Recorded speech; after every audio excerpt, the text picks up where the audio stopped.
Good morning friends. तो मैं अभिजीत कुमार दुबे समृद्धि के यूट्यूब चैनल पे आप सभी का हार्दिक अभिनंदन करता हूं, स्वागत करता हूं दोस्तों, माय डियर फ्रेंड्स।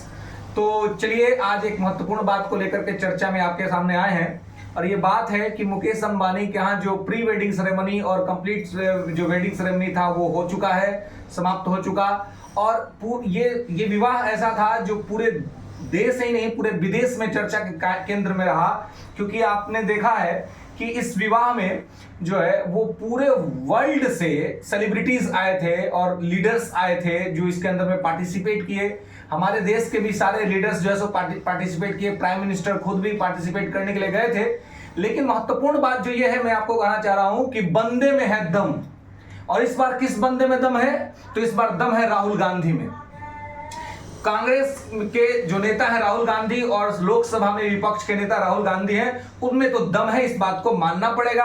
और ये मैं पहली बार ऐसा कह रहा हूं, और इसलिए कह रहा हूं क्योंकि आपने देखा होगा कि शादी समारोह के अंदर में इंडिया अलायंस के जितने भी लीडर्स थे वो सब के सब पार्टिसिपेट करने गए। ये सारे लीडर्स जो थे जिन्होंने लोकसभा चुनाव में अंबानी और अडानी को पानी पी पी करके भला बुरा बोला था, है ना। अखिलेश यादव जी सब परिवार गए थे, लेकिन टोपी नहीं था। कल उनकी टोपी नहीं थी, वो लाल वाली टोपी जो पहनते समाजवादी टोपी, वो नहीं थी, है ना। जबकि पूरे चुनाव में आप उनका भाषण देखिए, उनका स्पीच देखिए, तो वो अंबानी के खिलाफ बोलते रहे। आप ममता बनर्जी को देखिए, आप तेजस्वी यादव को देखिए, है ना, लालू यादव के सुपुत्र। तो ये जितने लोग जो है ये आपके साउथ से भी जो लोग इंडिया अलायंस के जो पार्ट थे वो सब गए, लेकिन इनके सबसे बड़े लीडर राहुल गांधी नहीं गए।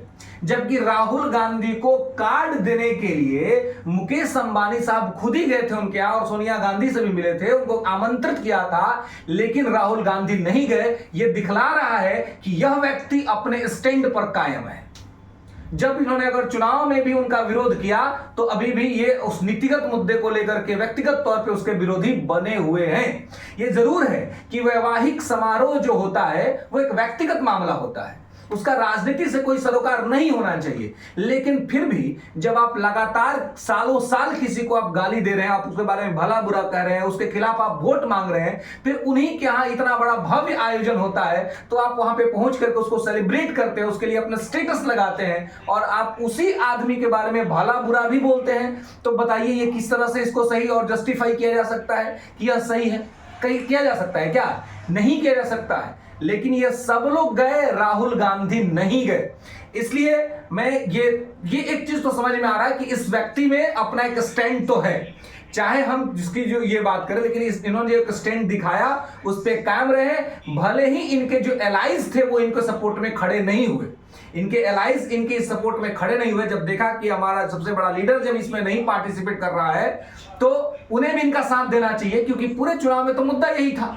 और मोदी जी अंबानी अंबानी अंबानी यही मुद्दा चल रहा था ना, अंबानी और अडानी। तो मोदी जी तो गए, चलिए इनका मुद्दा ही था, लेकिन आप जो विरोध कर रहे थे तो आप क्यों गए भाई? और अगर आप गए तो फिर इसका मतलब क्या? आपका दोहरा चरित्र है। लेकिन राहुल गांधी नहीं गए, इसलिए मैं बार बार कह रहा हूं कि बंदे में है दम। और इसलिए एनआईयूएस डीएलएड का जो हमारा मुद्दा है, इस मुद्दे को हम राहुल गांधी के सामने ले जाएंगे, उनसे उठाएंगे, उनसे बातचीत करेंगे कि भाई आप इस पे भी एक स्टैंड लीजिए, एनआईयूएस पे भी ले लीजिए और अग्निवीर योजना पे भी लीजिए। ये अग्निवीर पे भी हमारा स्टैंड होगा। अग्निवीर कब वापस ले रहे हैं, सरकार कब ले रही है अग्निवीर वापस, है ना। एनआईयूएस को वापस लीजिए, एनआईयूएस को मान्यता दीजिए, अग्निवीर को वापस लीजिए, है ना।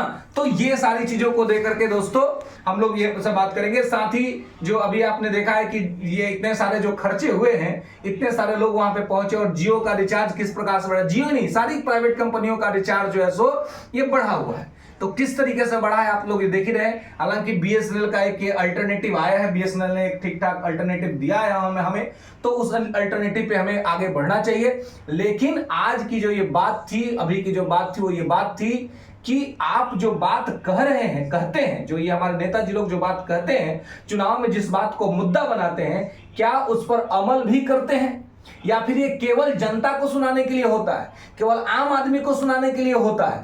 अपने लिए उनको नहीं होता है। तो ये आम आदमी को समझना पड़ेगा, जानना पड़ेगा, देखना पड़ेगा कि ये इनके खाने के दांत कुछ और हैं और दिखाने के दांत कुछ और हैं।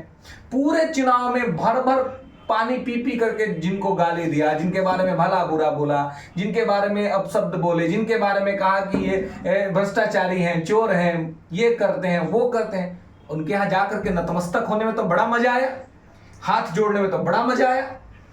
लेकिन इसी बात पे, इसी वजह से मैं कह रहा हूं कि राहुल गांधी को इसका ये आपको क्रेडिट देना पड़ेगा। उनकी आलोचनाएं तो बहुत होती हैं, बहुत सारे नीतिगत मुद्दे पे मैं भी राहुल गांधी की आलोचना करता हूं, लेकिन एक निष्पक्ष तौर पे होते हुए मैं ये कहूंगा कि इस बार जो दृढ़ इच्छा शक्ति राहुल गांधी ने दिखाई है, पूरे देश को जो मैसेज दिया है, वो आम आदमी को समझना चाहिए कि राहुल गांधी ने यहां पर अपना एक स्पष्ट और क्लियर स्टैंड दिया है कि मैंने जो कहा है मैं वो करूंगा। तो इस मुद्दे पे तो राहुल गांधी का समर्थन होना ही चाहिए और उसके बारे में उनका सम्मान होना ही चाहिए, क्योंकि उस व्यक्ति ने जो कहा वो किया।